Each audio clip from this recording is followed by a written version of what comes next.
in all human societies on Earth. Cooperation, competition, and conflict take place from primitive cultures to highly complex civilizations, in rural areas, in large cities, and in an average-sized American town such as this one. These three processes are involved in all social interaction.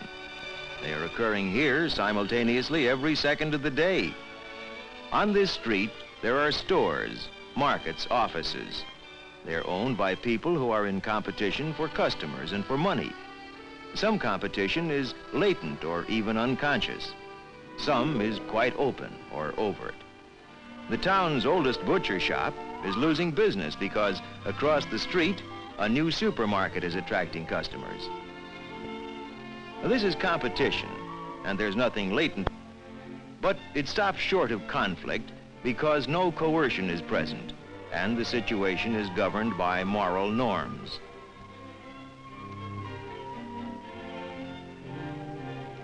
When competition is latent, the person is often unaware of it. Now, this lady, decked out in her new hat, is unconsciously competing with all other women for attention, and she gets it too. Competition need not be only for selfish ends.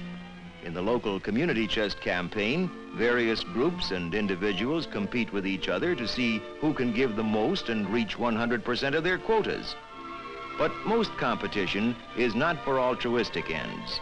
The more usual kind can lead into something quite different and another social process, conflict.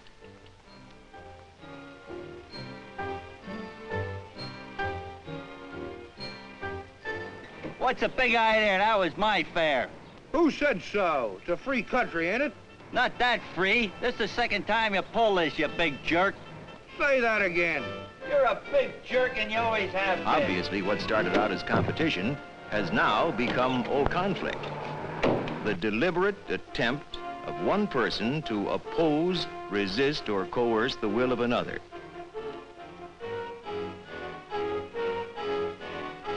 But conflicts are not only personal, they can be corporate too. There is a strike at one of the factories in town. Here is an example of corporate conflict.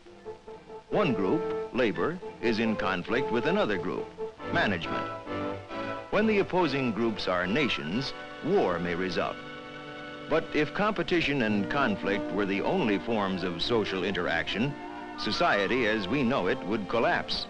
There must also be cooperation. Cooperation varies in degree and quality. For convenience, we call it either primary, secondary, or tertiary cooperation.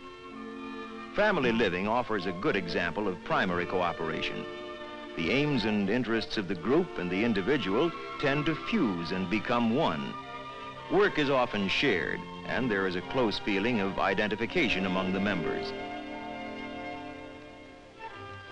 Secondary cooperation is more characteristic of modern society.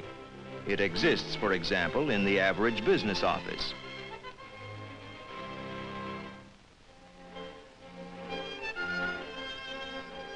When the executive mislays an important paper, he asks his secretary's help in finding it. In a situation like this, people work together cooperatively, but everyone is primarily interested in personal gain. The secretary works for the salary she receives, and the executive works for greater profits for the company he owns. But cooperation, regardless of degree, is not just a rare sociological phenomenon. It is a constant necessity. The sales manager and the advertising manager of this company are competing for a promotion on the executive staff. But in spite of their conscious rivalry, they still cooperate with each other at work because their jobs are interrelated and dependent on each other.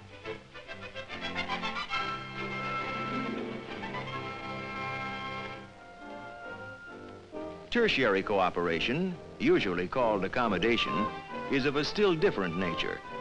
In another factory in town, the workers are not on strike, and production is going ahead smoothly.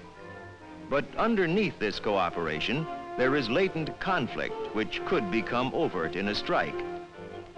Management is interested in increasing production and in holding down costs, the foremost of which is wages. Labor, on the other hand, is interested primarily in increasing wages. Latent conflict is present, and consequently, this kind of cooperation is an insecure working together with a strongly opportunistic flavor. Cooperation is especially a social necessity with a group during times of corporate conflict, such as wars or strikes. The union leaders who represent the workers on strike in the other factory in town are holding an emergency meeting, and two of these men happen to be the opposing candidates for president of the union in the coming election. But their rivalry is forgotten for the moment, and they are cooperating with each other during this period of corporate conflict with management.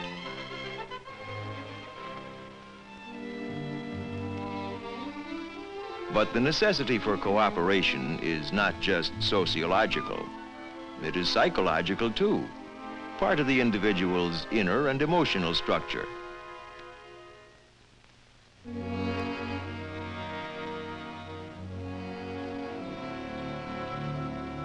From the time a child is born into our society, he begins to learn the necessity for cooperation.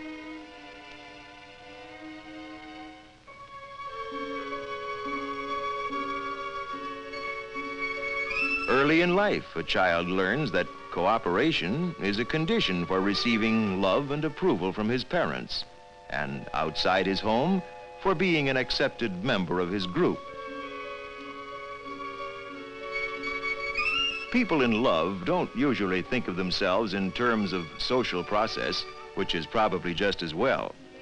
But actually, they illustrate all three kinds of process at one time or another. Conflict, the deliberate attempt to oppose, resist, or coerce the will of another person. It's happening here, all right. Competition, men compete for the same woman, and women compete for the same man. In fact, people in love often compete with each other to prove who loves the most. But in this area of human activity, as in all the others, there is also cooperation.